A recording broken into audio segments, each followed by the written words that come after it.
Este programa es presentado por Tigo. En Tigo, el centro sos vos. Revlon representa y distribuye Galerías Guaraní y Shopping Vendón. Banco Continental responde. Pulp, naturalmente nuestra. Cooperativa universitaria, confiable, solvente y solidaria. Samsung. Pharmacenter, te cuida hace más de 30 años. Pacholí, con calidad Inca. Barcos y rodados, carga potencia y calidad. Carga en barcos y rodados, con los auspicios de Banco Itapúa. 40 años creciendo con la gente. Apelsin, calidad Fapasa. Líder en certificación internacional. Joseph Coiffeur, en tu cabello comienza tu belleza. Mateco, materiales de construcciones, calidad y cantidad garantizada. La Loteadora Inmobiliaria Sociedad Anónima, su inversión más segura en la vida. Medital, pronta salud.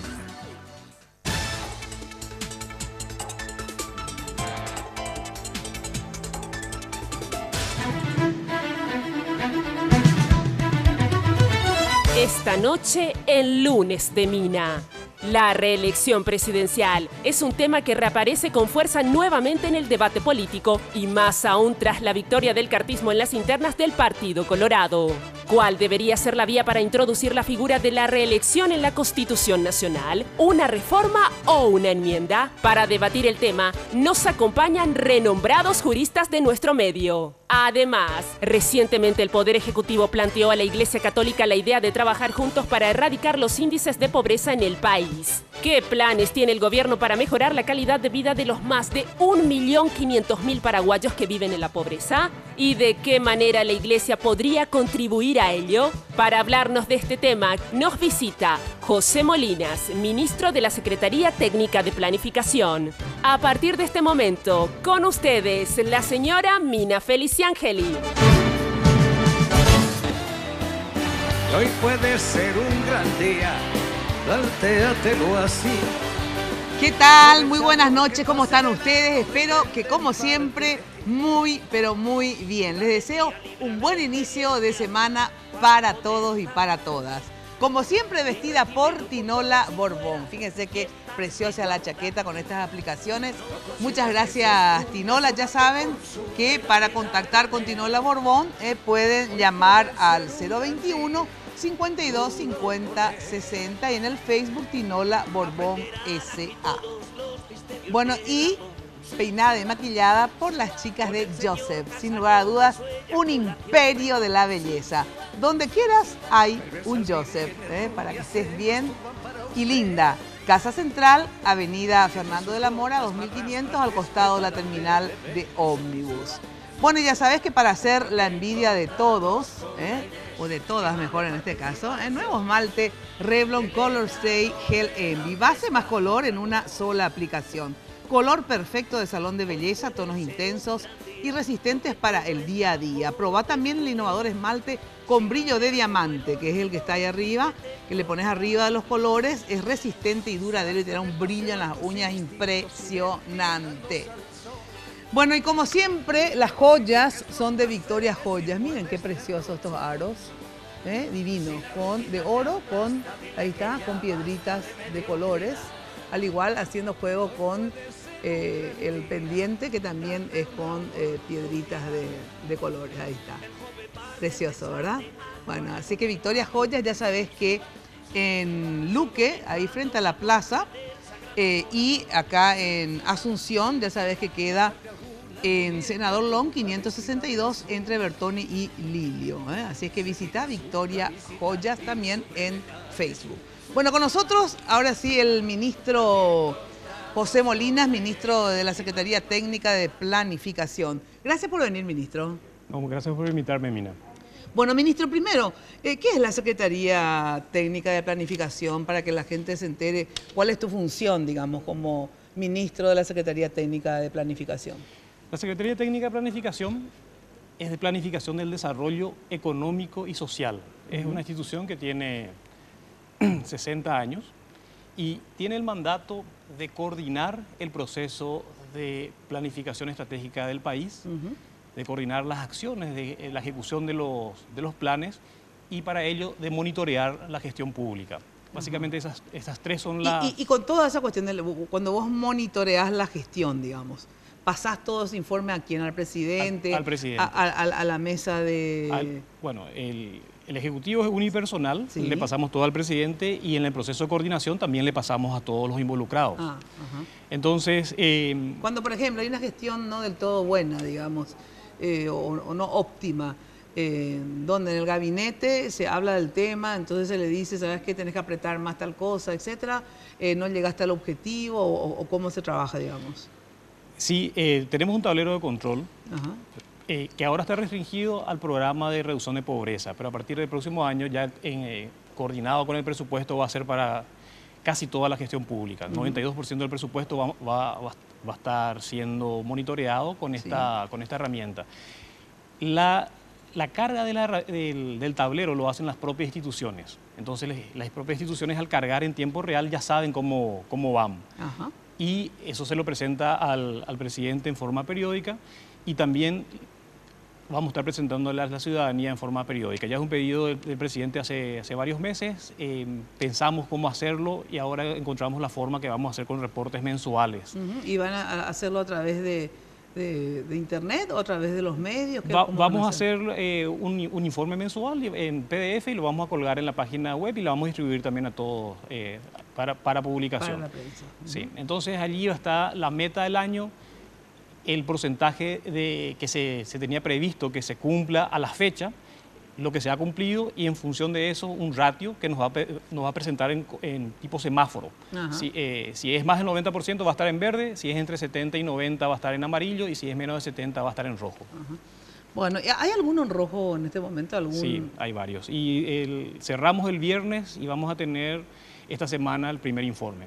En rojo, por ejemplo, pero que es la gestión de un ministerio en particular, entonces, ¿qué es lo que determina el rojo? No, y el rojo, a ver, por ejemplo, si nosotros decimos que vamos a hacer 100 unidades de algo en el año, estamos a julio y dijimos que íbamos a hacer 70, pero sin embargo hicimos solamente 35, eso estaría en rojo. Ajá. ¿Qué está en rojo, por ejemplo? Mira, yo creo que no tengo la información ahora, pero vos hiciste eso. Lo cargan las instituciones. Ajá. Nosotros procesamos, procesamos, ¿verdad? sí. Y básicamente vamos a publicarlo esta semana. Pero más o menos, ¿qué está en rojo? ¿Te acordás de algo que esté en Sí, rojo? no, me acuerdo, pero para serte totalmente Sí. honesto, prefiero presentarlo primero al presidente y después pero vamos a hacerlo público, ¿verdad? Ajá. Vamos a hacerlo público y es cuestión de días. Y de repente, digamos, cuando se le presenta al presidente o vos mismo, después deciden, por ejemplo, cambiar el rojo y ponerle un amarillito No, para nada, disfrazar, ¿o no? Para nada no se puede, ¿verdad? No se puede. ¿Por qué? Porque Aparte, el que carga también puede cargar mal. lo cargan las instituciones, se cerró el viernes a las 3 de la tarde y ahora estamos preparando el boletín. Es básicamente... Porque, por ejemplo, a mí me consta que muchas veces el Ministerio de Obras le mintió al presidente, por ejemplo. Mira, uno de los objetivos del tablero es que la ciudadanía pueda monitorearla. Pero entonces nosotros vamos a... esa información la tenemos, cuál es la meta del año, qué se tenía previsto hacer hasta el momento, qué es lo que se hizo y dónde. Entonces, de hecho, estamos utilizando esa información para enviar equipos de monitoreo a campo y vamos a hacer público toda esa información a nivel de departamento y de distrito, y la gente puede monitorear. Esa va a ser básicamente... No, porque hay obras que yo sí sé que cómo estaban y por qué no se podían terminar, y sin embargo le pasan la información errada al presidente, y tanto es así que en el discurso, en uno de sus discursos, no en el anterior, de rendición de cuentas que hace al Congreso y todo eso, dijo, bueno, y vamos a terminar tal obra en tal mes, etcétera, y la gente que está ahí sabe que eso no era cierto, ¿verdad? Entonces digo nomás que es importante, efectivamente, como vos decís, monitorear, porque muchas veces desde el propio ministerio te pueden pasar datos falsos, entonces vos también tenés todo un diagnóstico falso, ¿verdad? El tablero no es nuevo, el tablero está desde el año pasado.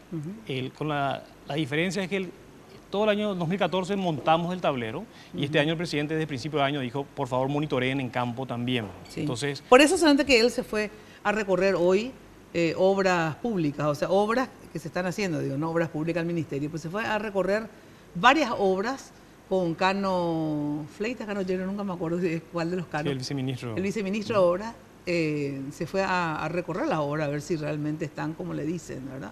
Me imagino. Bueno, así que ¿cuándo tendríamos los rojos, los amarillos y los verdes? Si no es esta semana, si no es el viernes, Sí. lo tendríamos el lunes. El lunes. Bueno, estaremos esperando. ¿Hay algunos en rojo entonces? Hay en rojo. Bueno, ¿y qué van a hacer cuando es en rojo ahora antes de decir? ¿Cuál es la idea cuando alguien está en rojo? Cuando alguien está en rojo es discutirlo, o sea, de hecho lo venimos discutiendo continuamente. O sea, hay algunos que ya están en rojo hace rato, por ejemplo. Hay algunos que están en rojo hace rato, pero también tuvimos un problema informático que no nos permitía saberlo con precisión porque teníamos que separarlo del 2014 de que el del 2015. Eso lo pusimos en horas de un par de meses y empezamos a insistir en la carga. Muchas veces pueden estar en rojo por no cargar la información también, ¿verdad? Pero el presidente decidió que se dé un corte y que se publique como está. Si no está cargado, para él no existe. Entiendo. Bueno, me decís que lo central para el gobierno, no sé si desde el principio o en este momento, se me acabó la tinta del bolígrafo, es el plan de reducción de pobreza, ¿verdad? Antes de ir al plan, a ver cuál es el plan, tenemos un informe que nos preparó Jenny en base obviamente a los datos de ustedes, ¿verdad? Los datos del gobierno, del Estado. Buenas noches, señora Jenny, ¿cómo anda usted? Buenas noches, señora Mina, ¿cómo le va? Un saludo grande a nuestro invitado y por supuesto a la gente que está viendo Red Guaraní a estas horas y que está escuchando Radio 1000 porque salimos en duplex a través de Radio 1000, ¿verdad, señora? Así es. Bueno, así que un saludo muy grande a todos y quiero agradecer a Segolén Baitinola por este hermoso vestidito. Hoy tengo un vestidito animal print. Muy lindo. Gracias a Segolén Baitinola por esta ropa preciosa y por supuesto también a la gente de Joseph por los tratamientos capilares y los tratamientos faciales. Bueno, vamos a este informe. En este informe les mostramos la evolución de la pobreza en los últimos 3 gobiernos y también el gobierno del presidente Cartes. Veamos. Basándonos en datos de la Dirección General de Encuestas, Estadísticas y Censos, podemos observar que la pobreza en nuestro país ha sufrido considerables disminuciones en la última década. Veámoslo en este cuadro comparativo. Durante el gobierno de Nicanor Duarte Frutos, la pobreza oscilaba entre el 44 y 38%. Durante el gobierno de Fernando Lugo, los índices de pobreza fueron del 35 y 27%. Durante el periodo de Federico Franco, el índice de pobreza fue del 24%. Y en lo que va del periodo de Horacio Cartes, la pobreza en el país alcanza el 23% de la población. Bueno, vamos a aclarar que lo que hicimos es sumar. Acá no hicimos por separado pobreza extrema y pobreza, porque en pobreza extrema hay un pequeño, digamos, 0,4% más pobreza extrema, ¿verdad? Del 2014 al 15 o del 13 al 14. Del 14 al 13. Del 13 al 14, sí. ¿Verdad? Pero en líneas generales vemos que en realidad los índices de pobreza en nuestro país, de gobierno a gobierno, fue bajando Molinas, ¿no? Sí, la pobreza total Sí, ha estado bajando año a año desde los últimos 8 años. sí. Donde teníamos un problema de estancamiento Sí. eran en los índices de pobreza extrema, que estaba oscilando alrededor del 19%. Para que tengan una idea, los números de pobreza son comparables desde el año 97. Sí. Del 97 al 2011, en el 97 la pobreza extrema estaba en 18,8%, en el 2011 estaba en 18%. Básicamente no había cambiado, había oscilado, pero los puntos eran casi similares. A partir del 2011 hay un cambio en el 2012, 2013, Sí. y lo importante es que de un nivel de más del 18% por 14 años, Sí. en los 2 últimos años se ha situado en un nivel de alrededor del 10%. Eso es una disminución significativa. Claro. Si comparamos el 18,8% en el 97, cuando se empieza a medir, y el 10,5% del año pasado, bajó 44%. Claro. Está muy cerca de la meta internacional, ¿Qué es cuánto? que es bajar 50%. Ajá. Ahora, la meta internacional es en dólares PPP. PPP significa paridad de poder adquisitivo. Son dólares comparables de un país a otro. Y tiene también una línea de pobreza que es mucho más baja que la nuestra. Es de $1,25 por persona por día. Con ese indicador internacional, que es importante hacerlo porque es lo que nos permite compararnos con el resto del mundo, la pobreza del 97 hasta ahora bajó en 80%. Bueno, ahora, el índice de desempleo, porque esto es pobreza, digamos, ¿verdad? El índice de desempleo, ¿te acordás cómo va? Mira, ¿Bajó, subió? El índice de desempleo, no, tengo que... Porque también hay desempleo nuestro pleno, índice de desempleo está en cerca del 5%, es bastante bajo, 5 o 6%, bastante bajo, pero nuestro principal desafío es el subempleo. Claro, por eso, desempleo, eso es el que no tiene luego nada. ¿Verdad? Que no tiene... Pero el subempleo hace que estos pobres existan, exacto, digamos, exacto. en 1 millón y pico de paraguayos. Así es. Porque si vos comparás el índice de pobreza del 23% actualmente, con ¿verdad? el índice de desempleo. Y con el desempleo que es 5, vos decís, si vos mirás el desempleo, decís, este es un país fabuloso, el país de las maravillas, como diría... Sí, es el subempleo. Es el subempleo aquel que está trabajando pero no tiene ingresos suficientes. Claro. Eso es, tiene ingresos por debajo del mínimo. Sí, sí. Es importante también recordarle a la teleaudiencia la diferencia entre pobreza extrema y pobreza total, ¿verdad? La pobreza extrema se refiere al hambre. Básicamente lo medimos con un ingreso que no le permite comprar la canasta de alimentos. La pobreza total, además de alimentos, incluye vivienda, incluye servicios como electricidad, vestimenta, educación y salud. Sí. Bueno, ahora, este índice de 23% en total, quiere decir que ¿cuántos millones de paraguayos están entre pobreza y pobreza extrema?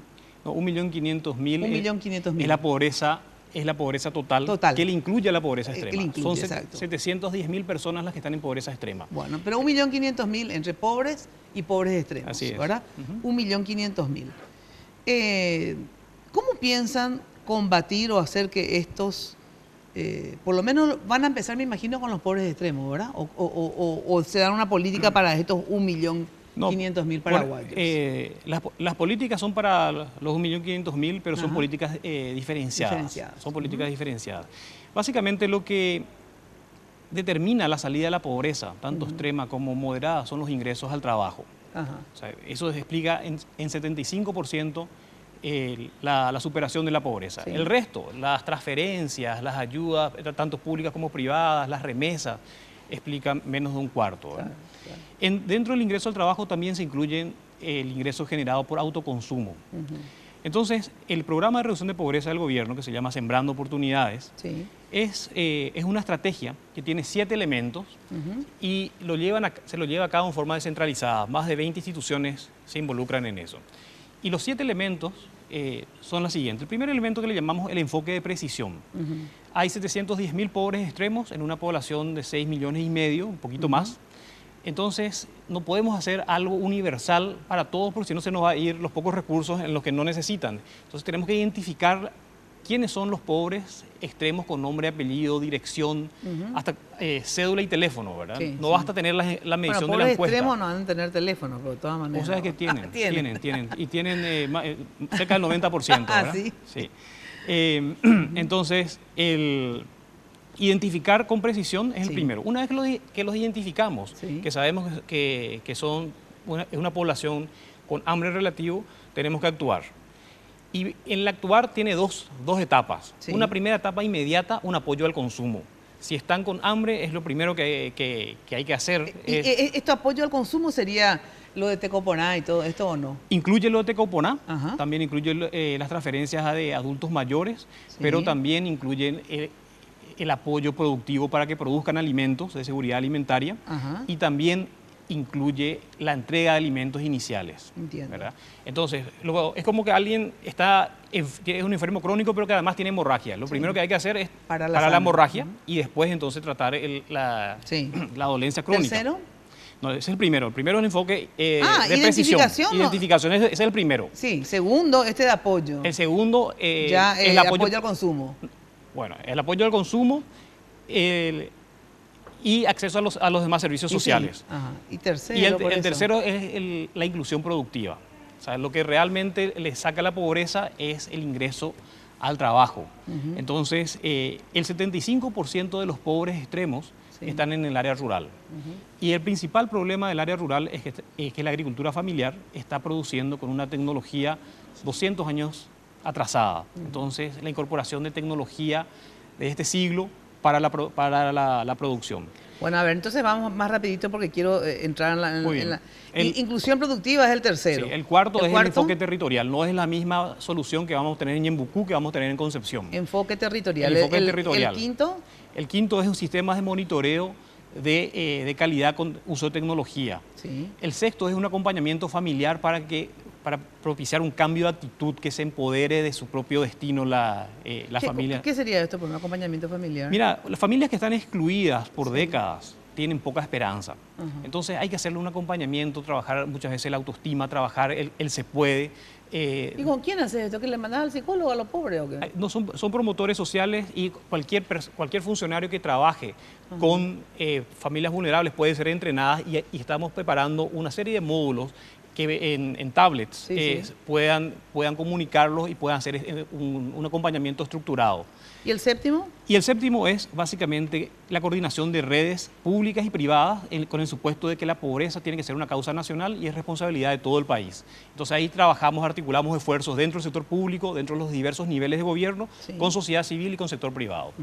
Bueno, dentro de este plan, hablábamos la semana pasada, creo que el viernes, en la radio, que para la identificación y para el apoyo al consumo, que es esto de Tecoponá, adultos mayores, alimentos, etcétera, y teniendo en cuenta el séptimo punto, ¿verdad? Que es la coordinación de redes, digamos, con diferentes organizaciones, el presidente de la República se había ido hace 15 días aproximadamente, si no me equivoco, a la conferencia episcopal paraguaya, ¿verdad?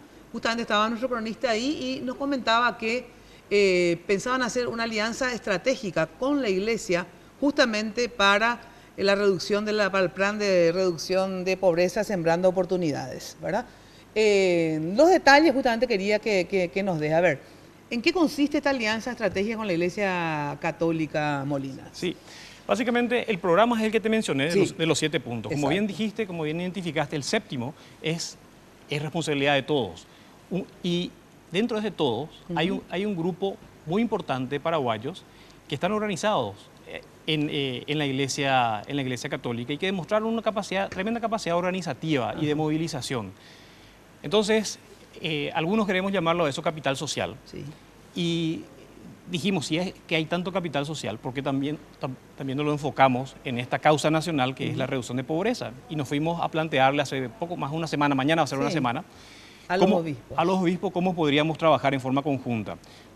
Ahí se fue el presidente, a esa reunión. A esa reunión se fue el presidente, se hizo una evaluación de lo que fue la visita del Papa y también hablamos de cómo podríamos continuar trabajando en esta dirección.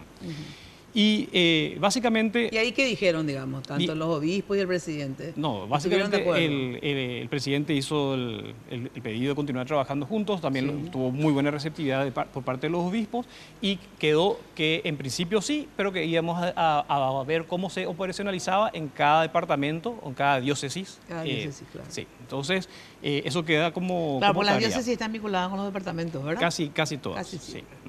Claro, hay veces que hay diócesis que tienen 2 departamentos. Que tienen 2 departamentos, claro. la de Guairaca, bueno, Zapá. Entonces, en esa reunión quedaron ¿cuál era el segundo paso? En principio sí. En principio sí, y nos preguntaron también qué podría hacer. Entonces nosotros le dijimos, miren, dentro de nuestro programa Sembrando Oportunidades, hemos aplicado fichas sociales a 125.000 familias, de las cuales después de procesarla, 23.000 están en pobreza extrema. 23.000 hogares, que son 152.000 personas. Ahora, como la forma que nosotros identificamos esto, le aplicamos una ficha y procesamos estadísticamente. Al hacer un procesamiento estadístico tiene un margen de error, pero no es exacto. Entonces, de estas 23.000 personas, si tenemos un margen de error de 1%, son 230 familias que pueden estar en el estado de pobres extremos y pueden no ser pobres, ¿verdad? Entonces, el conocimiento local que puedan tener nos pueden ayudar a filtrar y a depurar eso. Así también como nos puede ayudar haber personas que están en nuestro listado de no pobres, que realmente pueden ser pobres extremos. También ese 1% puede ser un número. Le pedimos ayuda en eso, le pedimos también ayuda en el monitoreo local, cuando se entrega servicios públicos y conectado al tablero del sistema de monitoreo, es muy bueno poder tener una retroalimentación de lo que pasa desde la comunidad.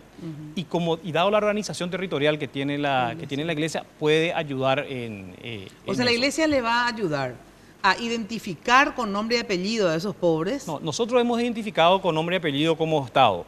Lo que queremos es validar con los líderes locales que les conocen a las personas. Claro. ¿Verdad? Entonces, sí, pero identificar, por eso, debe identificar a esa persona. Y también me decías en la radio que la idea es que también ellos le ayuden a dar, o sea, a ¿cómo se dice? A distribuir, digamos, ¿verdad? A monitorear. Esos son a monitorear lo que se está haciendo. Sí. Y si es que hace falta identificarle a las familias en el lugar, por ejemplo, no sabemos dónde está la dirección, entonces que nos puedan ayudar a orientar. Esos son... ¿Qué concretamente se va a hacer? Depende de este diálogo diócesis por diócesis. Que estás empezando ya a hacer. Que empezamos a hacer, ¿verdad? Con 3 obispos ya hablaste, ¿verdad? Sí, sí. ¿Cuáles son los obispos que ya están conversados, digamos? El de Villarrica. ¿Villarrica? ¿Quién es el de Villarrica? ¿Te acordás o no? Sí, Ricardo Valenzuela. Villarrica, después. El de, o sea, que es Villarrica y Cazapá, en realidad. Sí. Guairá y Cazapá. El de Caguazú, sí, que es Monseñor Gavilán. Y con el de San Pedro. De San Pedro, con esos ya. ¿Y qué receptividad tuviste con esos obispos? Porque en realidad ya sabían porque estaban ese día, me imagino, pero esto es más concreto, digamos, a ver hasta qué, ¿verdad? Sí, no, y básicamente con los 3 hay buena receptividad y queda todavía un trabajo pendiente. Y no es solamente una iniciativa del gobierno, es una iniciativa también acompañada por el Equipo Nacional de Estrategia País. Cuando nos vamos a hablar, nos vamos a hablar con representantes de este equipo nacional de Estrategia País, que es un equipo conformado por 42 miembros. 14 vienen del sector empresarial y del cooperativo, 14 de las organizaciones sociales y de la sociedad civil, y 14 del mundo académico y cultural. Entonces, ¿quién conformó este equipo?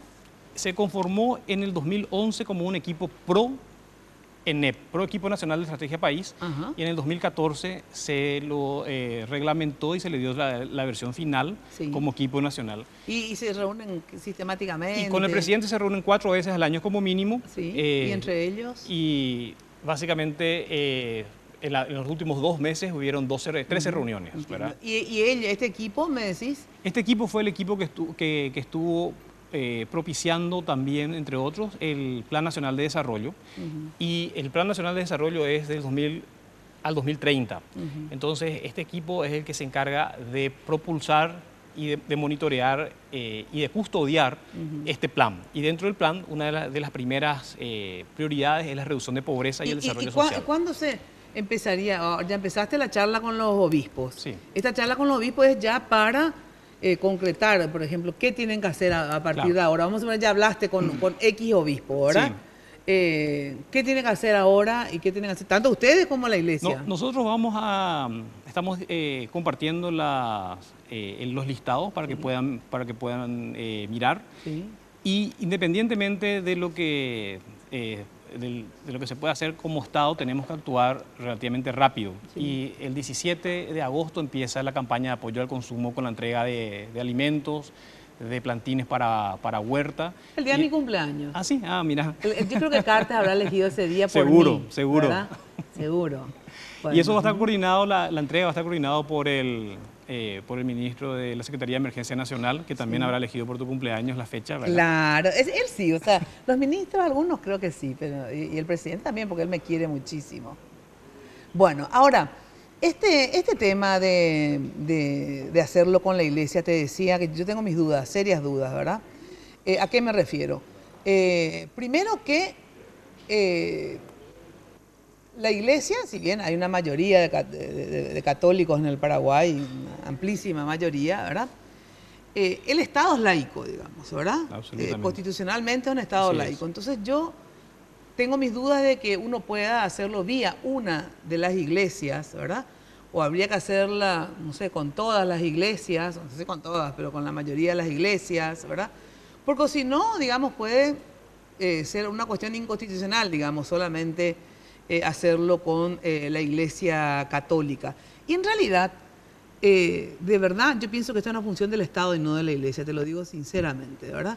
Es más, ya se había planteado en otras ocasiones y en otros gobiernos, también la Iglesia se negó a hacer algo similar, te digo, no era exactamente sembrando oportunidades, pero era también una especie de control a través de la pastoral social, etcétera, ¿verdad? Y a mí me parece correcto que la Iglesia se haya negado en ese entonces, ¿verdad? Por dos motivos. No me parece bien para el gobierno y no me parece bien para la Iglesia, ¿verdad? ¿En qué sentido? Para el Estado paraguayo, él es laico. Por lo tanto, a mi parecer, la plata mía, que yo puedo ser evangélica, yo soy católica, pero te digo, ¿verdad? De un X, que es ateo, el otro que aporta, qué sé yo, evangélico, qué sé yo, ¿verdad? Se va a hacer, digamos, el combate. ¿Se me escucha igual? ¿Escucha igual? ¿Sí? Perfecto. Bueno. Entonces, esto puede traer inconveniente y, como te digo, hasta rozar con algo que es inconstitucional, porque es un Estado laico, está definido. Antes no, pero ahora sí, desde hace, digamos, creo que la última Constitución se definió como un Estado laico. Entonces, no me parece correcto en ese sentido. Y por parte de la Iglesia, que obviamente voy a discutir con la Iglesia, acá casi se salió la pila, y por parte de la Iglesia, lo que yo creo es que comprometerse con un gobierno, ¿verdad?, en un plan de combate a la pobreza, me parece que no es la función de la Iglesia. La función de la Iglesia sí es decirle al gobierno, gente, tienen que hacer, darle a los pobres, ¿verdad?, todas las herramientas para tener fe, para tener, digamos, conciencia, etcétera, etcétera. Pero de verdad meterse, porque el fracaso del gobierno va a ser el fracaso también de la Iglesia, si yo fuera Iglesia, te digo, ¿verdad? Entonces, yo lo que te decía, ¿por qué más bien para llevar adelante este plan, que es correcto que lo hagan, obviamente, y es necesario, ¿verdad? ¿Por qué la Secretaría de Acción Social, qué sé yo, no sé con qué institución hay, Emergencia Nacional, etcétera, no comisionan a tantos funcionarios públicos que hay de más? Inclusive ahora se quiere hacer un recorte de, no sé, 100 millones de dólares más o menos de gasto ordinario, ¿verdad? Comisionen a los funcionarios a esta secretaría, y no puede ser que ustedes se declaren, digamos, inoperantes y tengan que necesitar a la Iglesia Católica para hacer esto, ¿verdad? Sí. Porque quiere decir que es lo mismo que el ministro de Obras Públicas, ¿verdad?, que contrató, no sé qué, una gestión de no sé cuántos millones de dólares. Entonces, ¿para qué está él? O sea, que le traiga nomás a otra empresa, ¿verdad? Y tener que contratar otra vez a una empresa y pagarle millones de dólares, ¿para qué? Para la gestión. Entonces, esas son las cosas que de verdad yo no entiendo. Eso en el otro ámbito que otro día podemos discutir, ¿verdad? Pero ahora sobre esto en particular, me parece bien todo esto, pero sinceramente yo no estoy de acuerdo en que ni que la Iglesia se involucre con un gobierno en particular, ¿verdad?, ni que ustedes, que son el gobierno de un Estado que es laico, lo hagan con una Iglesia. Sinceramente no me cuadra también. Muy bien. Perfecto, mira, hay muchas cosas en las que estamos de acuerdo y me gustaría empezar por ahí. En primer lugar, absolutamente de acuerdo, y no se discute, el Estado es un Estado laico. Segundo, es responsabilidad del Estado actuar, pero hasta ahí estamos de acuerdo. Donde no estamos de acuerdo es que la forma de gestión pública tiene que ser solo, el Estado solo, porque eso contradeciría nuestro séptimo principio. Nosotros consideramos de que la pobreza es una responsabilidad de todos, ¿verdad?, y que el Estado lo que tiene que hacer es coordinar para que todos juntos enfoquemos en esta causa nacional, que es que nuestros compatriotas vivan con dignidad. Entonces, dentro del rol del Estado, que está la coordinación para que todos trabajemos como que si estamos en una situación de guerra, ¿verdad?, que se diga la defensa nacional es solamente gente del ejército. No, la defensa, que también implica la producción para alimentar las tropas, implica diversos roles, nos tenemos que involucrar todos, ¿verdad? Claro, pero cada uno en su rol. Ustedes, perfecto, para identificar, para entregar la plata y no que se haga a través de como una iglesia. Los medios vamos a estar para comunicar, decirle, gente, pobres, formen fila en Tacuarí y Herrera. Los padres para decirle pobres, no sé qué sé yo, rezar, qué sé yo. Lo que no puede el Estado paraguayo utilizar la estructura de una iglesia en particular, ¿verdad?, para llevar adelante este plan, donde la iglesia va a identificar, porque se puede prestar, discúlpame que te diga, a una cuestión de proselitismo religioso. No, pero déjame, porque tú vas a decir, bueno, le voy a obviamente priorizar a los católicos que van a la iglesia, ¿entendés lo que te digo? Sí, o sea, se puede caer, yo no te digo que vaya a pasar eso, pero digamos, tanto en la iglesia, en los partidos, en todos lados, hay corrupción. O si no, mira al Vaticano todos los problemas que tiene. Si me dejas terminar, quisiera terminar la idea. Y básicamente es la siguiente. Coincido también contigo que cada uno en su rol. Nosotros vamos a hacer estas acciones con la colaboración que consigamos. Con la Iglesia Católica, dado la clara organización y la capacidad de movilización que tiene, nos hemos acercado, pero no va a ser a la única iglesia. Hoy estuvimos discutiendo en el ENEP, en una reunión del ENEP, que básicamente vamos a acercarnos también al Comité de Iglesias, como coordinación de la... ¿Y a los evangélicos, Abreu? Y básicamente, mira, yo creo que el principio que está allí es responsabilidad de todos. El que quiera colaborar, sí, ya sé, vamos a colaborar. Si Mina también quiere colaborar, sensacional. Pero el tema nomás es el siguiente, acabo de dar. Estructuralmente estás trabajando en alianza con una iglesia. Pero hay otra cosa que dijiste que yo no estoy de acuerdo, ¿verdad? Que es la iglesia aliada con el gobierno. No, acá básicamente es una coordinación de esfuerzos. Lo que le pedimos a la iglesia es que trabaje con en pos de la reducción de pobreza, que consideramos que es responsabilidad de todos, en coordinación con el gobierno. Y sí, ¿verdad? por eso. Entonces, no creo que esa sea la función de la iglesia. No es, y hay que bueno, nosotros... Pero bueno, sabrán la iglesia. Claro. Pero si no sabes lo que parece, que la iglesia está vendiendo indulgencias. ¿Entendés lo que te digo? En el sentido de decir, bueno... Horacio Cartes, o sea, el gobierno, Horacio Cartes decidió, porque él fue el que se fue, etcétera, etcétera, le va a dar a la Iglesia Católica la posibilidad de identificar a cuáles son los pobres, ¿verdad? Le va a dar la posibilidad de repartir, o sea, es una especie de hacer proselitismo. Y Horacio Cartes, ¿qué puede conseguir de eso también? Bueno, tener una base social más interesante, por ejemplo, para una posible reelección o apoyo social, porque obviamente él quiere conseguir el apoyo de la Iglesia, que de hecho en parte lo tiene de algunos obispos categórico. Yo no sé si porque justamente en la visita papal me decía el monseñor Velázquez, ¿verdad? Que es el rector de la Universidad Velázquez, creo que es. Sí, Narciso. Narciso, ¿verdad?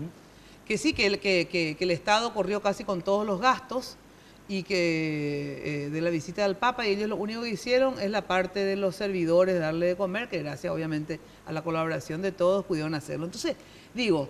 O sea, no sé también cuánto ha de donar Horacio Cartes, tanto a la iglesia, al Papa, etcétera. Entonces, una especie de comprar indulgencia, no sé cómo te voy a explicar.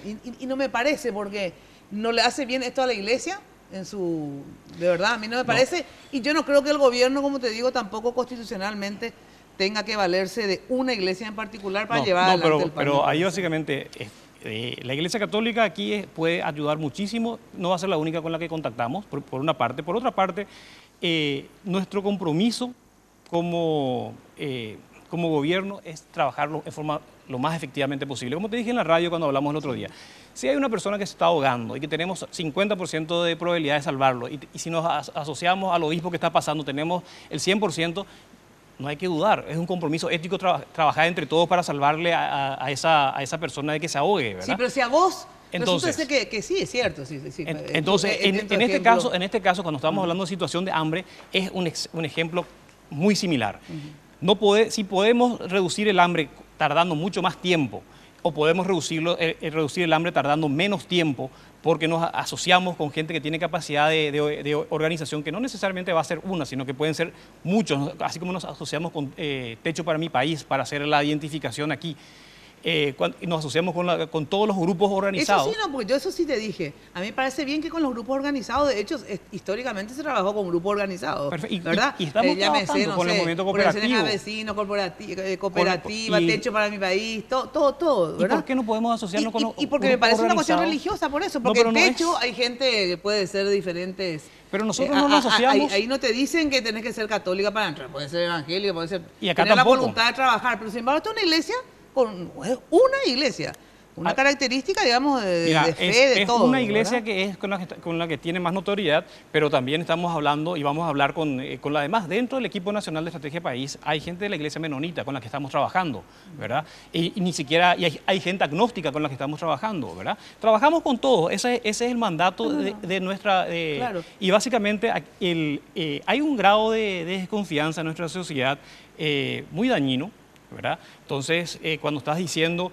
que la iglesia puede ser utilizada por el Estado o el Estado puede ser utilizado Sí, por la eso es categórico. iglesia, esos son riesgos, pero tenemos que tratar de superar. Si vamos a trabajar todos juntos, tenemos que de alguna manera superar esa desconfianza y empezar a hacer acuerdos no religiosos, porque aquí básicamente no estamos hablando de Estado laico con iglesia sobre un programa religioso, sino estamos hablando de un programa de dignidad para todos. Eso significa, escuchame, no puede ser que ustedes no tengan capacidad para 1.500.000 pobres, digamos, con las organizaciones sociales, las cooperativas, etcétera. Tienen no sé cuántos funcionarios públicos, tienen estadística y censo, que según el presidente sabe hasta, digamos, cuál es el nivel de vida de los de la lista esta 3, ¿verdad? Entonces, ¿por qué no va a saber dónde están los pobres, digamos? Mira, o sea, yo creo que si saben dónde están los ricos, también tienen que saber dónde están los pobres. Yo creo que el colapso del mundo socialista clarificó que hay problemas de información en la gestión pública del Estado, que no es un Estado todopoderoso. Sí. Que básicamente la gestión pública moderna es una gestión pública en redes y se trabaja con Estoy todos, totalmente de ¿verdad? acuerdo. Y dentro de ese todos no le vamos a excluir a la iglesia si puede aportar, ¿verdad? No con el papel que le estás básicamente, dando. no es un papel religioso como estás diciendo, es un religioso papel, no, yo no es digo un que sea papel religioso. que apuntamos la dignidad, un piso de dignidad para todos. Y ahí tenemos que trabajar con todo, mira, con la iglesia católica, con el movimiento cooperativo, con un techo para mi país, con el movimiento, con la iglesia menonita, con todas aquellas Sí, pero da iglesias la casualidad que no que estás tengan... trabajando, digamos, con es todas. parte de un proceso. Pero de todas es maneras me parte de un parece que las proceso. iglesias, sinceramente te digo, en esta cuestión de identificar al pobre, ficharle al pobre más, darle la plata ellos No, al yo creo pobre que, o lo que yo, sea, yo no nunca me te dije parece. que la iglesia ficha. El que ficha es el Te Estado. acepto con la ayuda de la iglesia. No, o sea, no. yo Sin la como ayuda de la señora iglesia. te voy a decir, Jenny, Anacleta y Tiburcio son pobres. Nosotros ¿Y fichamos. los pobres? Espera, son nosotros de la iglesia. vamos a ir a aplicarle la ficha social a Jenny, a Anacleta y a Tiburcia y vamos a, después de hacer nuestro procedimiento, vamos a ver qué grado de pobreza tienen o no tienen, porque tenemos elementos técnicos como para saber eso. Y ese fichaje lo hacemos nosotros. Ahora, que si complementamos con el conocimiento local, nos parece que es algo que aporta. Está bien. Bueno, vamos a ver cómo se desarrolla todo esto. Después se van a poder hacer, obviamente, las evaluaciones, si esto es correcto o no, si sobre todo, como te digo, es legal o no, etcétera, etcétera. Pero lo importante es que existe un plan, ¿verdad? Y que tienen la intención de por fin, digamos, intentar reducir esto, porque efectivamente en un país como el nuestro, 1.500.000 pobres es, sea el gobierno que sea, digo, ¿verdad? Así es. Es inconcebible. Así Quisiéramos que, trabajar por la dignidad de los paraguayos, por un piso mínimo de dignidad entre todos. Y para eso tenemos el desafío de generar lazos de confianza. Es cierto que hay riesgos y hasta el momento creemos que estamos trabajando en forma abierta y participativa y transparente para generar esos lazos de confianza. Y ojalá que podamos ponernos todos los paraguayos de acuerdo en algo tan básico y tan importante como es la reducción de la pobreza, que también puede ser igual como nuestra historia nos ha enseñado que podemos ponernos de acuerdo cuando se trata de la defensa nacional o cuando juega la albirroja, ¿verdad? Claro, así es. Muy bien. Bueno, muchísimas gracias, ministro, por Muchas visitarnos. gracias, ¿sí? Bueno, ¿sabías que a partir de ahora tenés más opciones de internet? Increíble, ¿eh? Y con megas extras para navegar donde quieras a máxima velocidad. Además, con todos los paquetes disfrutás de WhatsApp libre para chatear. Solo tenés que enviar internet, la palabra internet, al 456 y listo. Aprovechá estos beneficios que son por tiempo limitado. Así que envía ya la palabra internet al 456 y listo. En Tigo, ya sabes, el centro sos vos. Luego de la pausa, estamos con el tema, el otro gran tema, obviamente, es en este momento de elecciones, de internas. Ahora se habla, bueno, ¿va a haber reelección o no? ¿Y cuáles son las vías que posibiliten la reelección de expresidentes y del actual presidente? Luego de la pausa. sus gordas madrastras les ¿Sabías que a partir de ahora tenés más opciones de internet increíbles? Desde 1000 guaraníes por día, con megas extra para navegar donde vos quieras, a máxima velocidad. Además, con todas las opciones, disfrutás de WhatsApp libre para chatear. Sumate vos también a las 500.000 personas que ya disfrutamos de internet increíble de Tigo. Solo tenés que enviar internet al 456 una sola vez y ya está. Aprovecha estos beneficios que son por tiempo limitado. ¡Apúrate! Porque en Tigo, el centro sos vos. Sé la envidia de todas. Nuevo esmalte Revlon Color Stagel Envy. En solo 2 pasos, tengo lo que quiero. Base y color en una sola aplicación. Luego el brillo esmalte diamante para lucir fascinante en tu día a día. En una variedad de tonos fáciles de remover. Revlon. Utiliza los servicios de la CU y participa del sorteo de 42 fabulosos premios, uno por cada año. Sorteamos 2 automóviles Suzuki Swift 0 kilómetro, televisores LED de 42 pulgadas, tarjetas de crédito prepagas, tablets, teléfonos celulares split de 12.000 BTU, equipos de sonido y notebooks. Entérate de cómo participar en www.cu.co.py. Cooperativa universitaria confiable, solvente y solidaria. ¿Jasmine? ¡Hey, hola! ¿A dónde vas? A la farmacia. Farmacenter querrás decir, ¿no? Claro, Farmacenter. ¿Por? Porque cuando decís farmacia, pensás en Farmacenter. Dame un poquito más de garra, vamos una más con todo. Ahora. Cuando decís farmacia, pensás en Farmacenter. Bien, va de vuelta. Cuando decís farmacia, pensás en Farmacenter. Genial. Farmacenter te cuida. Barrio Residencial Punta del Este. Es un paradisíaco lugar ubicado en el kilómetro 10 Mondaé, próximo a la zona de influencia del futuro segundo puente sobre el río Paraná. Un lugar atractivo por su diversidad de árboles y belleza natural. Ideal para su residencia o casa de fin de semana. Elegí hoy el lugar perfecto, consultando sin costo desde tu personal al asterisco lote o llamando al 500-395. La Loteadora Inmobiliaria. Su inversión más segura en la vida. Los sueños siempre se hacen realidad. El sueño de la primera vivienda se hará realidad con el Banco Itapúa, con ventajosas condiciones de financiamiento. Si usted es asalariado con ingreso menor de 4 a 5 salarios mínimos, acérquese a cualquiera de las sucursales o casa central del Banco Itapúa, con tasas de interés anual sobre saldos de 7,5 y 9,5% respectivamente. Plan especial hasta 20 años de plazos. Esta es su gran y única oportunidad para comprar o construir tu primera vivienda. Banco Itapúa, hace realidad tu sueño. Banco Itapúa, creciendo con la gente. Todo solicitante deberá ser sujeto de crédito para el banco.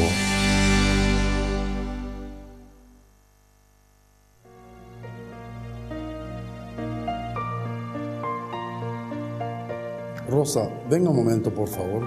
Enseguida.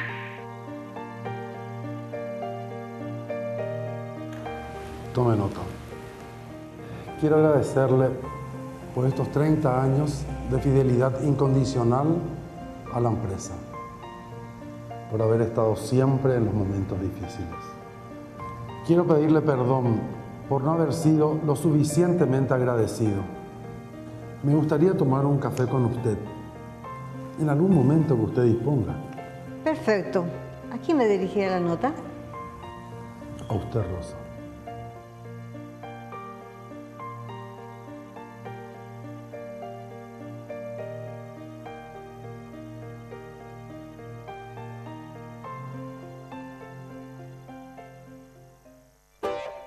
Tenés todo el tiempo que quieras con Practipago. Vas a poder realizar tus pagos de forma mucho más rápida y sencilla. Contamos con más de 1000 bocas de cobranzas en todo el país. Para mayor información, accede a www.bancontinental.com.py o comunicate al 492-501-3. Un servicio del Banco Continental. Una sensación de descanso. Se siente esa buena atención. Y el maquillaje en especial porque cambia mucho el rostro. Es una experiencia que siempre disfrutamos. Vengo con mi hija y bueno, pasamos horas de diversión. Mamá me hizo fanática y es la actividad que siempre hacemos juntas. Ellas confían en Joseph.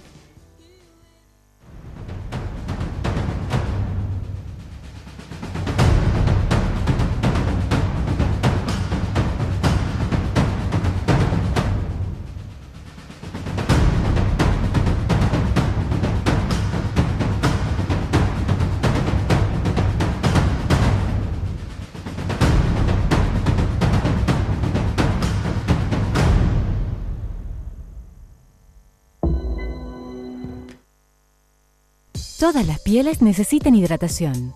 Dermagloss desarrolló un sistema de cuidados diarios para cada tipo de piel, brindándote así la solución específica que necesitas. Dermagloss. Encontrala en las principales farmacias del país. Y hoy puede ser un gran día, plantéatelo así. Aprovechar lo que pase de largo depende en parte. Buena atención, ya sabés que el Banco Continental ya está en Instagram, ¿verdad? Búscalos como @continental_PI. Pueden seguirlos y enterarse de todos los beneficios que tenés en restaurantes, en farmacias, estaciones de servicio, supermercados y más. Seamos amigos Continental también ahí, en Instagram, @continental_PI responde. Bueno, atención porque ya sabés que para la construcción encontrás todo en Mateco. Materiales de construcción, cemento, varilla, piedra, cal, arena, alquiler de contenedores y servicios de fletes y mucho más. Encontrá todo en un solo lugar, Avenida Madame Lynch, casi Eusebio Ayala. Teléfono de Mateco, anota 501-700. Mateco, calidad y cantidad garantizadas. Bueno, carga potencia y calidad en tu auto. Obviamente, las naftas de Barcos y Rodados están formuladas especialmente para responder las exigencias de todo tipo de motor. Carga potencia y calidad, carga en Barcos y Rodados. Bueno, nuestros invitados de este bloque se encuentra con nosotros Rodrigo Campos Cervera, abogado, constitucionalista, ex senador de la República. ¿Qué tal?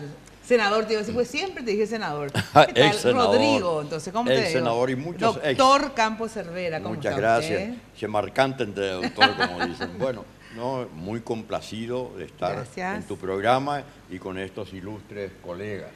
Gracias por venir, doctor, ¿sí? El abogado de Fernando Lugo, Marco Fariña, claro que también es abogado de otro, no solamente Fernando Lugo, pero viene acá en su calidad, lo invitamos de abogado de Fernando Lugo. Marco Fariña, doctor, ¿qué tal? Gracias por venir. Al contrario, Mina, un placer enorme compartir contigo, también con los colegas panelistas. Gracias.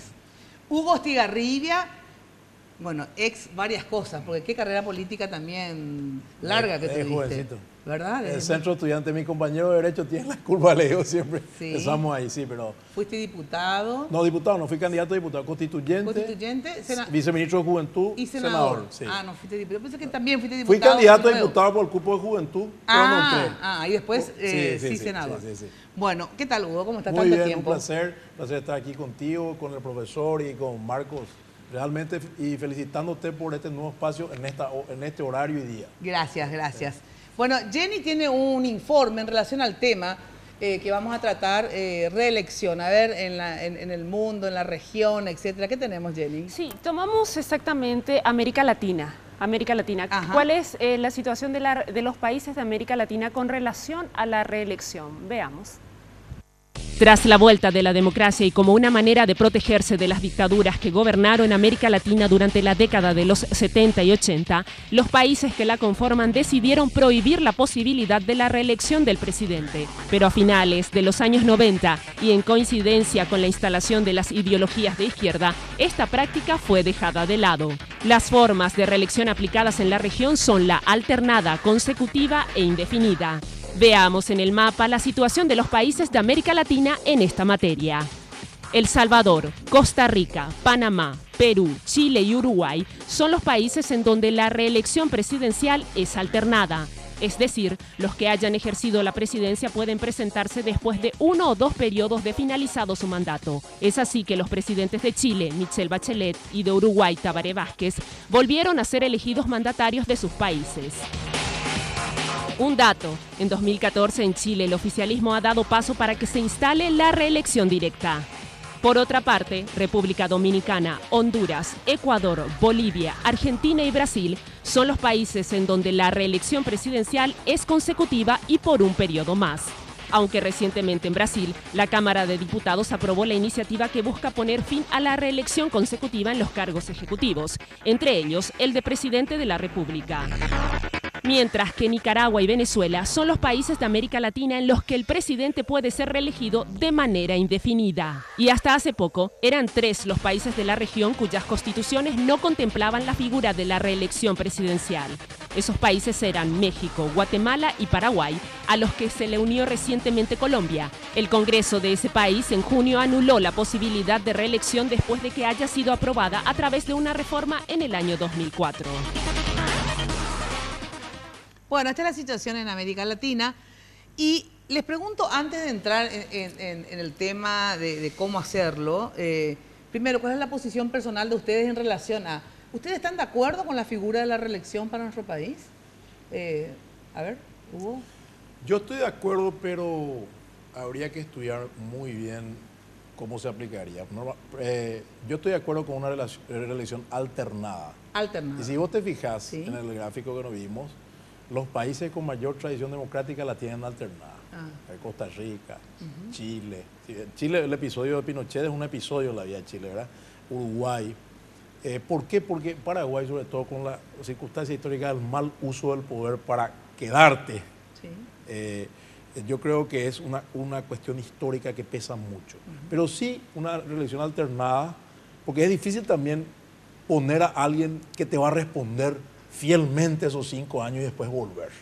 O sea, yo estoy a favor de una alternada, pero habría que estudiar muy bien en qué momento histórico y que no sea para la persona que está en el poder en ese momento. Bueno, entonces alternada, por ahora, tu posición es alternada. Alternada, sí. Campos Cervera, ¿estás de acuerdo con la figura en sí? Después vamos a ver cómo se logra. Pero... Bueno, mira, en realidad eso es un tema también de carácter eminentemente político.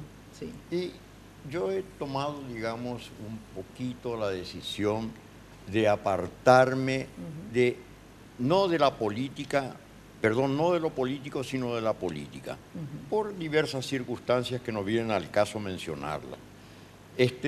Sin embargo, entiendo de que esa posibilidad de la reelección debe darse. Ahora, si es en forma alternada o es por un periodo más, es una cuestión que debe resolverse en lo político. Pero teniendo en cuenta, digamos, tu experiencia política, conociendo la realidad paraguaya, etcétera, ¿optarías más por una alternada o por una consecutiva? Bueno, yo creo que depende de muchas circunstancias. Yo no creo que sea conveniente que pueda hacer una evaluación definitiva sobre el punto sin tener en cuenta muchas circunstancias que seguramente ni el tiempo ni el propósito de nuestra reunión lo permiten. Yo optaría por permanecer en ese aspecto en, digamos, cierta omisión. Neutro, estás ahí en neutro, ¿verdad? En punto muerto. Bueno, ¿vos estás de acuerdo con la figura de la reelección, digamos, que los presidentes puedan ser reelectos en forma, digamos, continua o alternada? Mina, comparto el pensamiento del doctor Estigarribia de una posibilidad de reelección en forma alternada y discrepo un poquito con el informe presentado porque realmente nuestra Constitución tiene contemplado y establecida la posibilidad de una candidatura en forma no consecutiva, pero sí alternada, ya que el articulado en el cual se trata de la duración de mandatos y que reza de que el presidente y el vicepresidente no podrán ser reelectos en ningún caso. Habla ¿Qué del dice? ¿Qué dice? el A ver, artículo ¿me puedes leer? el 229, Mina, Sí. establece que el presidente de la República y el vicepresidente durarán 5 años improrrogables en el ejercicio de sus funciones, a contar del 15 de agosto siguiente a las elecciones. No podrán ser reelectos en ningún caso. El vicepresidente solo podrá ser electo presidente para el periodo posterior si hubiese cesado su cargo 6 meses antes de los comicios generales.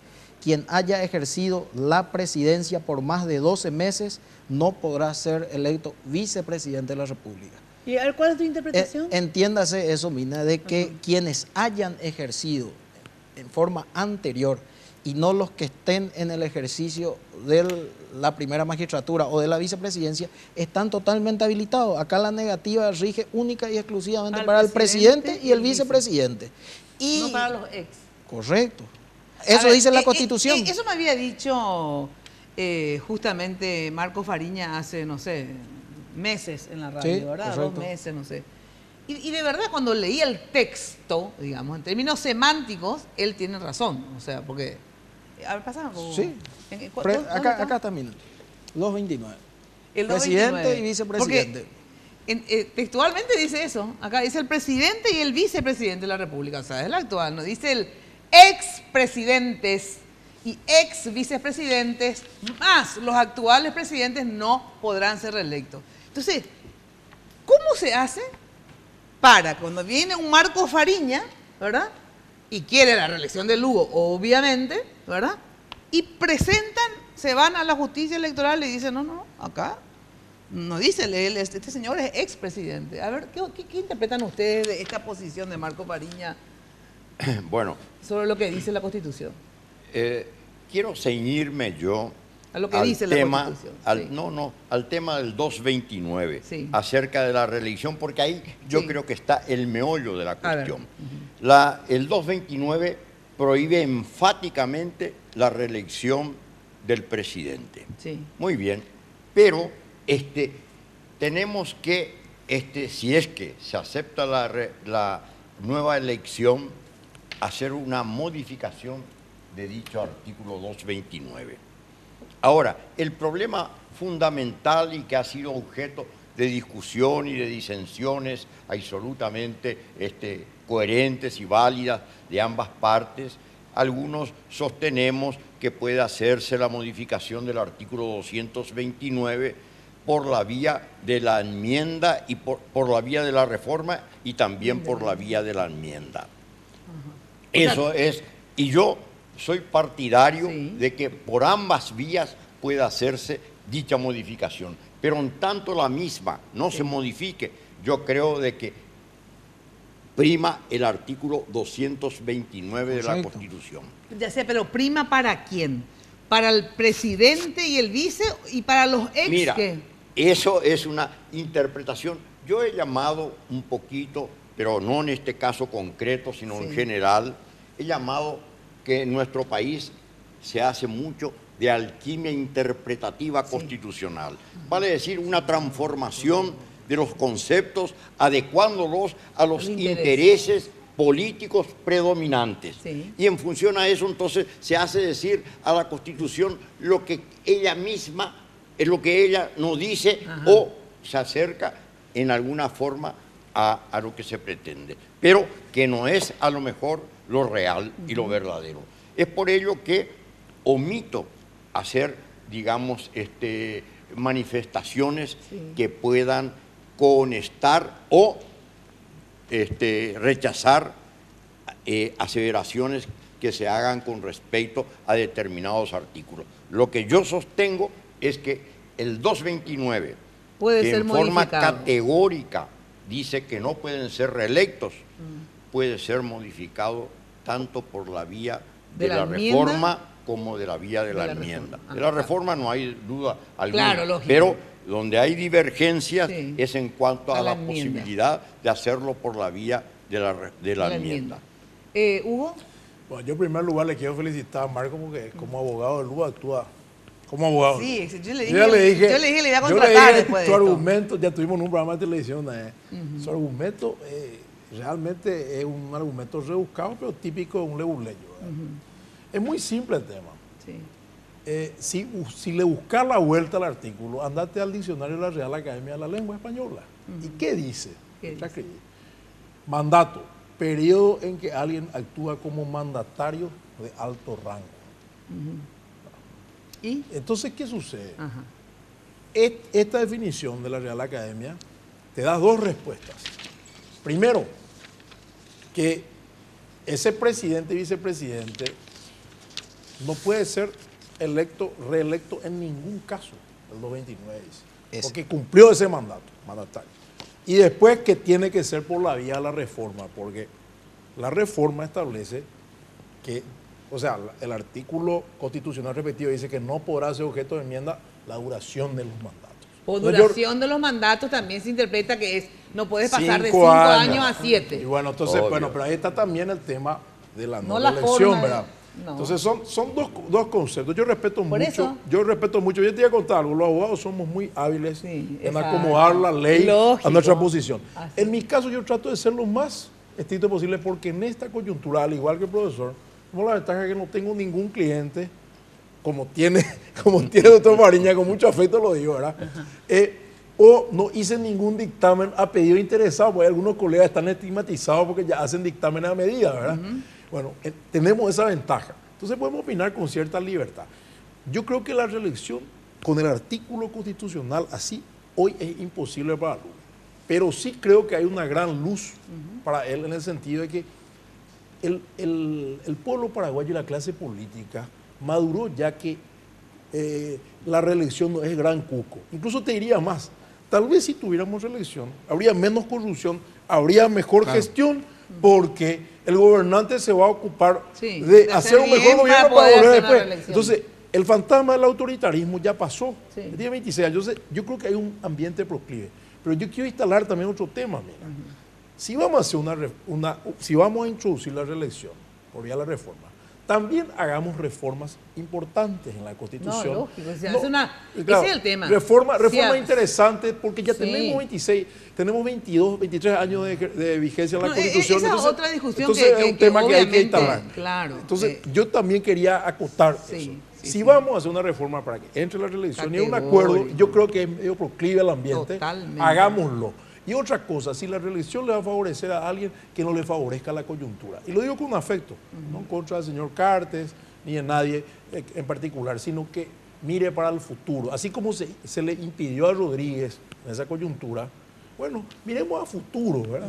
Miremos a que la Constitución no sea a la medida de alguien, porque las reformas constitucionales que tuvimos en Paraguay básicamente fueron para alguien. ¿En vida o en contra de alguien? La reforma de 1856 para que Marica López pueda ser después vicepresidente y presidente. La de 1967, la de 1977 también. Entonces, hagamos algo así. La de 1940, el modelo de la Carta Política de 1940 era de un estilo autoritario, ¿verdad? Que si no fallecía el mariscal hubiera sido un gobierno muy fuerte mucho tiempo, ¿verdad? Que tu posición, a ver, para entender, es que si uno quiere que haya reelección, tiene que hacerse una reforma constitucional. Una reforma constitucional. ¿No está de acuerdo con el profesor? No estoy de acuerdo, pero respeto mucho. No, ya sé que respeto, sí, pero digo, pero no se puede hacer vía enmienda. Para mí, modo de ver, es por vía reforma.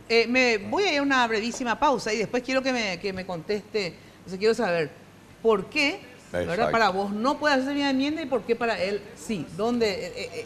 ¿De qué artículo vos te agarrás para decir no se puede hacer vía enmienda? ¿Y de qué se agarra él para decir sí se puede hacer también vía enmienda? ¿Sí? Y después vamos a Marco Fariña, que tiene algo más que decir en relación a su interpretación, que para los expresidentes ese 229 no corre. Pero antes les digo lo siguiente: Pharmacenter piensa en vos y trae la gift card para regalar a quienes vos quieras. Es fácil, comprar una gift card en cualquier sucursal de Pharmacenter. Podés usarla y recargarla las veces que quieras en todos los locales de la cadena Pharmacenter. Realmente es sensacional la gift card, porque de repente vamos a ver, ¿qué le voy a regalar a Mina el 17 de agosto, por ejemplo, que viene un cumpleaños? Una gift card de Pharmacenter. Entonces yo me voy y compro lo que quiero. Así que atenti, la gift card de Pharmacenter. Consulta bases y condiciones en www.pharmacenter.com.pi. Pharmacenter nos cuida. Bueno, y la Cooperativa Universitaria celebra este 2015 sus 42 años de vida institucional. Utilizando los servicios de la Cooperativa Universitaria podés ganar 42 fabulosos premios. Uno por cada año sería, porque 42 premios. Sortean 2 automóviles Suzuki Swift, 0 kilómetros, más 40 premios para completar los 42. Entre ellos televisores LED de 42 pulgadas, tarjetas de crédito prepagas, tablets, teléfonos, etcétera, equipos de sonido, todo. Entérate de cómo participar en www.cooperativauniversitaria.coop.pi o llamando al 61 70 000. Cooperativa Universitaria, confiable, solvente y solidaria. Pausa y enseguida volvemos a ver finalmente cómo hacemos la reelección. ¿Va a haber reelección de quiénes? Luego de la pausa. Se quita su camisita y su brevedad de su...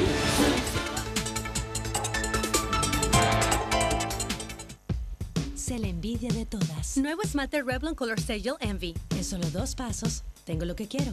Base y color en una sola aplicación. Luego el brillo esmalte diamante para lucir fascinante en tu día a día.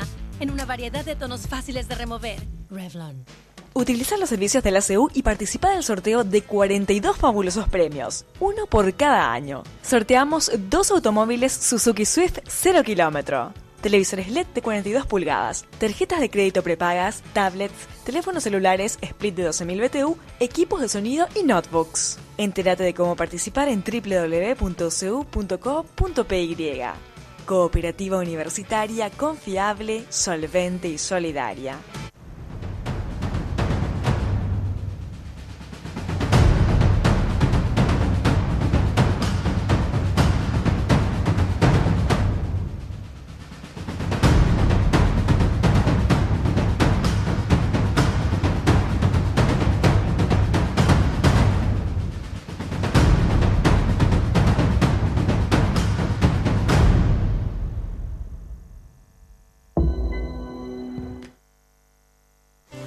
Jasmine. Hola! ¿A dónde vas? ¿A la farmacia?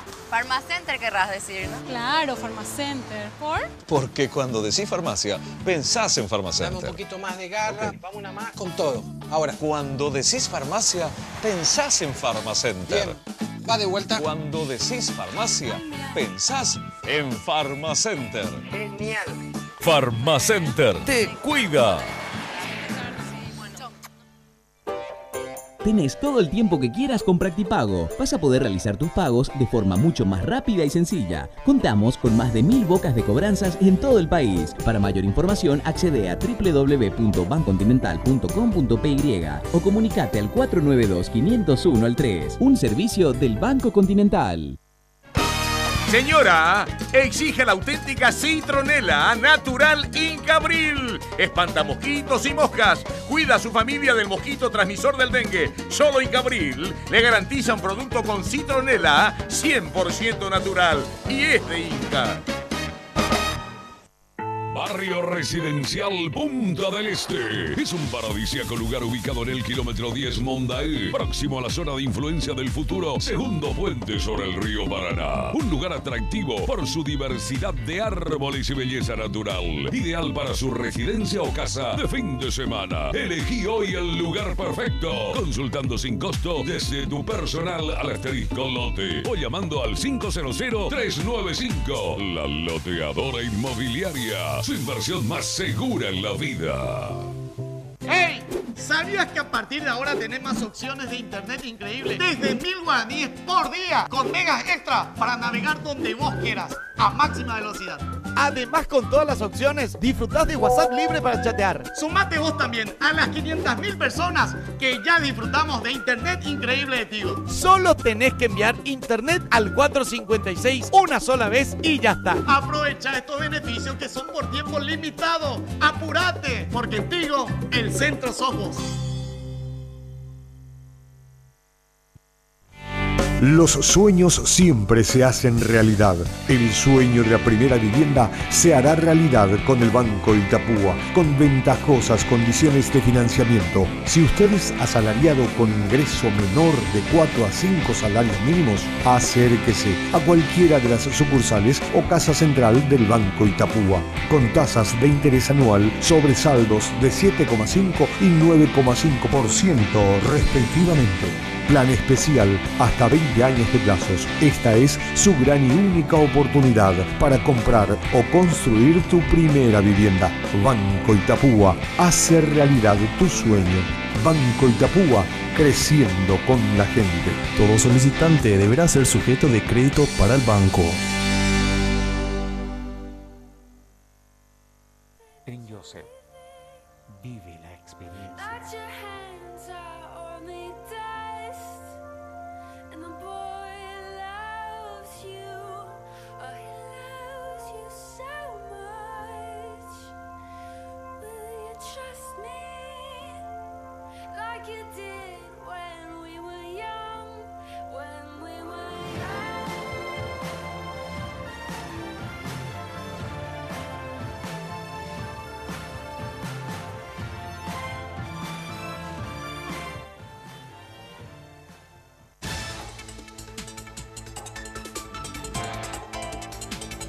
Este bloque es presentado por Barcos y Rodados. Carga potencia y calidad.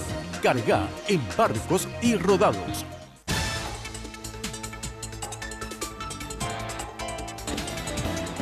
Hoy puede ser un gran día. Bueno, ya sabes cómo puedes protegerte todo el año, ¿verdad? Con 1 gramo de vitamina C por día. Obviamente, con Apelsin C Vitamin, vitamina C de 1 gramo. Apelsin C Vitamin es importante para estimular las defensas y prevenir los síntomas de decaimiento físico y mental. Apelsin C Vitamin no contiene azúcar y no contiene gluten y viene con 20 tabletas sabor a naranja. Apelsin C Vitamin calidad FAPASA. Bueno, lo mejor para tu fiesta, ya sabes, Confitería El Molino. Puedes llamar al 021 22 53 51, al 021 20 40 31 y en la web www.confiterialmolino.com.pi. No te pierdas el fin de semana, por ejemplo, podrías visitar el nuevo lanzamiento de loteadora inmobiliaria S.A. Colinas de Caacupé 2, ubicado ahí en el casco urbano y a metros de la Basílica, con acceso sobre la ruta a Cabañas y a pasos del Poder Judicial. Lotes en cuotas y con energía eléctrica para vivir ya. Consulta al 443-600, 443-600 o sin costo al asterisco lote, la loteadora inmobiliaria. Sociedad Anónima, su inversión más segura en la vida. Bueno, Incabril presenta su limpiador con auténtica citronela natural. Espanta mosquitos y moscas. Solo Incabril te garantiza un producto con citronela 100% natural. Ahora también están en Facebook, www.facebook.com/inca.par. Bueno, Reca, todo para tu empresa, uniformes, todas las cuestiones de propaganda, merchandising, etcétera, etcétera, en Reca. Llama al 021-226-712. Padre Cardoso, esquina Teniente Ruiz. Y entra en la página, te recomiendo, y vas a ver todo lo que hay en Reca, www.reca.com.pi. Bueno, y 4P, primeras empresas paraguayas de plástico para aplicaciones industriales, 53 años de trayectoria trabajando para las mejores y más grandes empresas del país. Cuenta con 4 líneas de producción: caños, films, soplado, que son los envases de plástico, inyectado, tapas de plástico, calidad paraguaya con altos estándares tecnológicos según normas internacionales.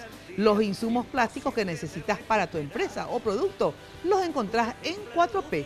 Contacta con 4P al 500-337 o al 0981-456-337 y en www.4p.com.pi.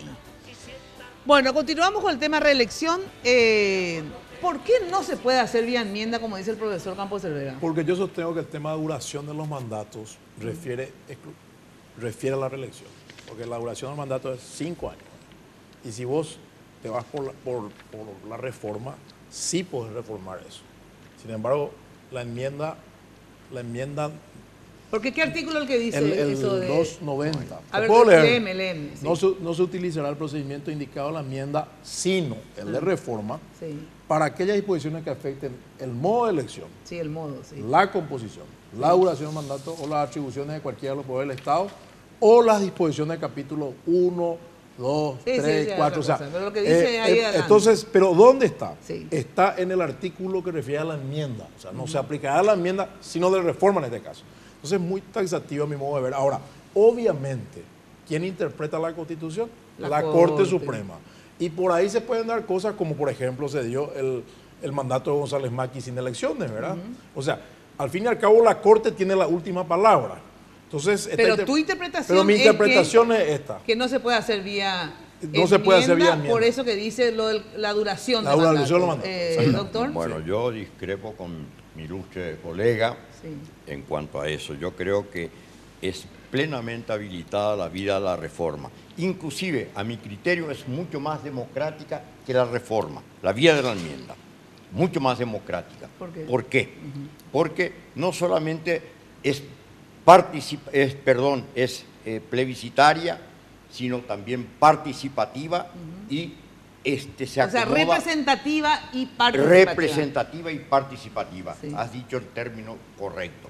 Y se ajusta plenamente a lo que dispone nada menos que en la Declaración Fundamental el artículo 1 de apertura. ¿Qué Que dice? me voy a permitir leer porque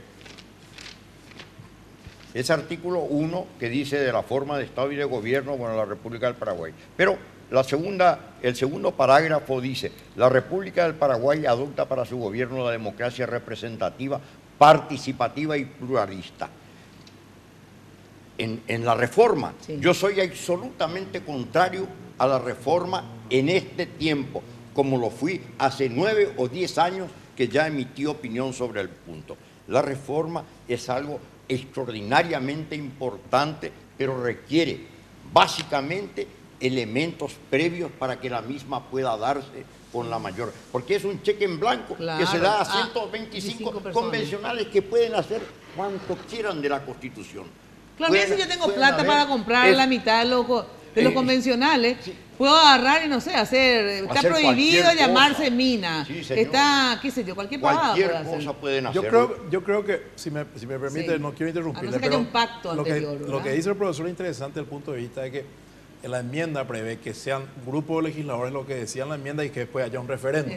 La reforma no tiene esa posibilidad, pero requiere una mayoría legislativa superior, una mayoría absoluta de 2/3 para declarar la necesidad de la reforma. Entonces, los representantes políticos, la representación política es más difícil de alcanzar, pero la otra tiene otro mecanismo. Claro, pero son matices. Son matices. Pero permíteme, mi querido Hugo, para decirte lo siguiente.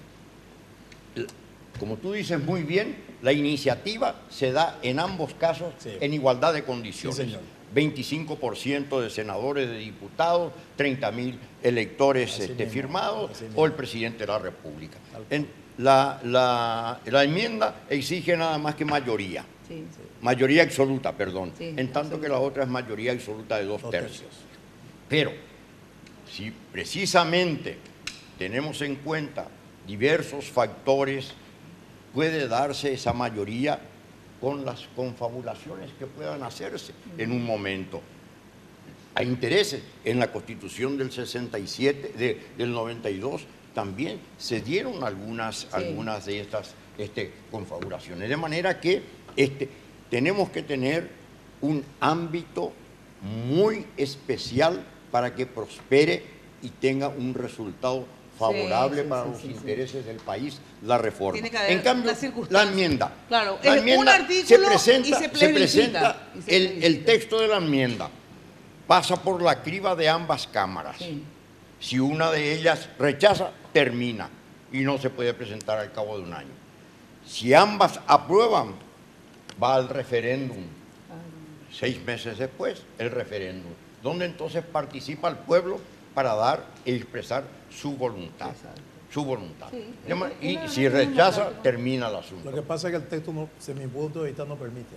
Es interesante la No, noticia, no, profesor. el texto a mi criterio permite plenamente. Porque eso dice duración del mandato. La duración no tiene nada que ver con la reelección. Es un tema discutible. Y bueno, es un Y tema bueno, pero a mi modo de así ver, como es está discutible, bien, yo bueno, respeto tu posición, pero claro. la disiento Pero plenamente. imagínate, pero doctores, le digo a ambos, digamos, ¿verdad?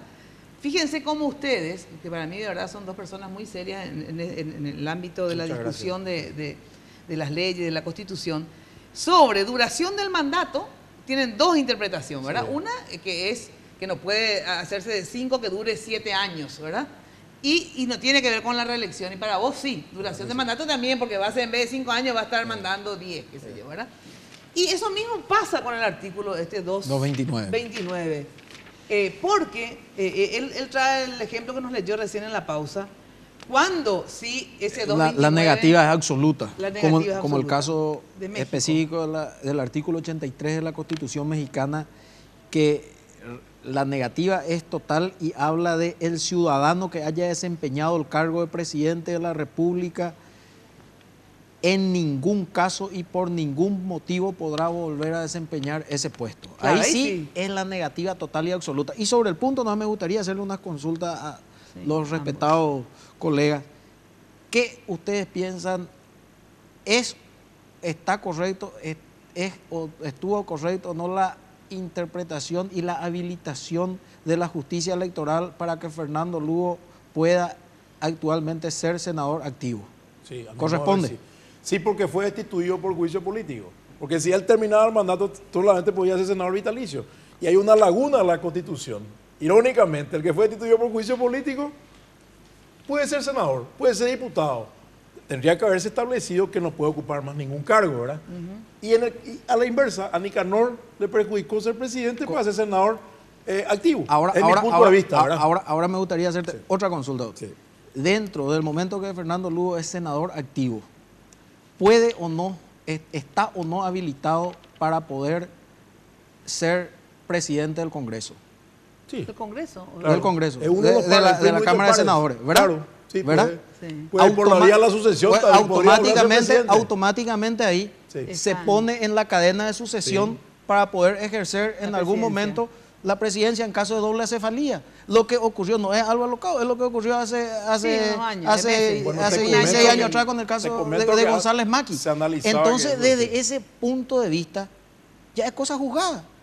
Porque es una cuestión, y sabemos de que hace un mes atrás, o 2 meses atrás, cuando se estaba barajando la posibilidad de quién iba a ser presidente del Congreso, todo aquello, por la coyuntura de ese momento, existía la posibilidad de que Fernando Lugo pueda llegar a ser presidente del Congreso, lo cual él ha declinado, y bueno, pero entonces podía ubicarse, ¿y qué hubiese ocurrido si por ahí se daba hipotéticamente lo segundo? En ese caso, la ocupación de la condición de presidente es por el mecanismo de sucesión presidencial, no de elección. por el mecanismo de elección. Pero escúchame. Entonces es diferente. Hugo, es una posibilidad constitucional. Correcto, pero hace un rato cuando vos discutimos el 229, justamente vos dijiste, no podrán ser reelectos en ningún caso. Reelectos. Claro, no pueden pero podrán ocupar el cargo de presidente del Senado y por sucesión.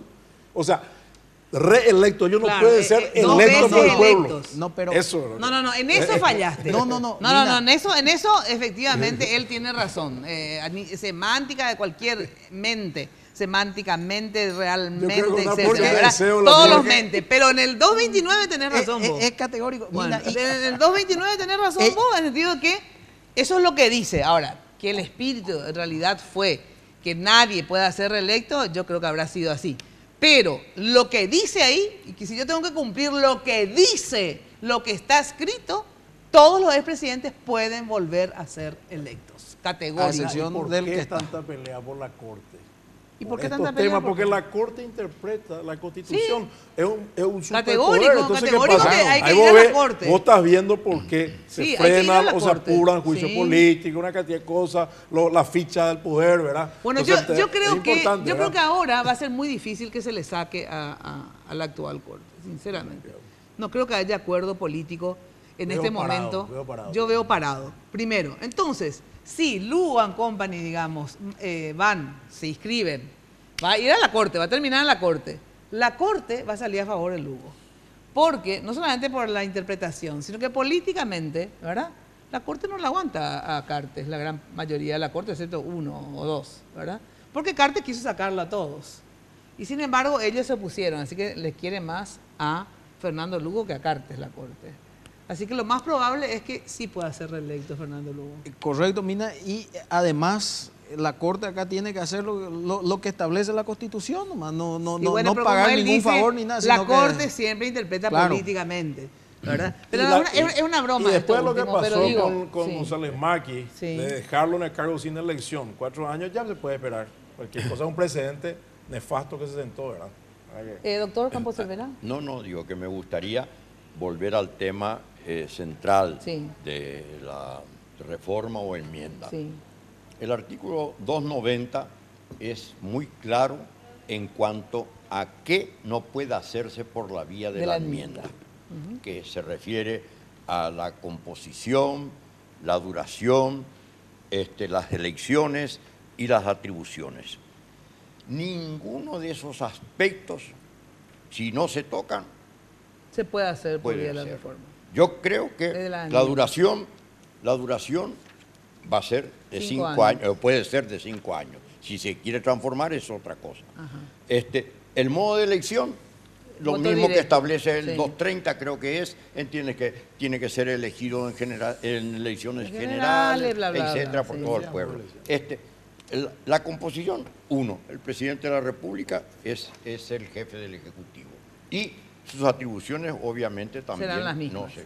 Entonces, considero de que la viabilidad de la enmienda es factible plenamente. Y también me satisface la circunstancia de haber compartido el criterio que lo sostuvimos, pero hace seguramente 10 años o más, mucho antes del pedido que hizo la Junta de Gobierno al jurista Mendonca, Juan Carlos Mendonca, el constitucionalista Chase Plate y a esta persona.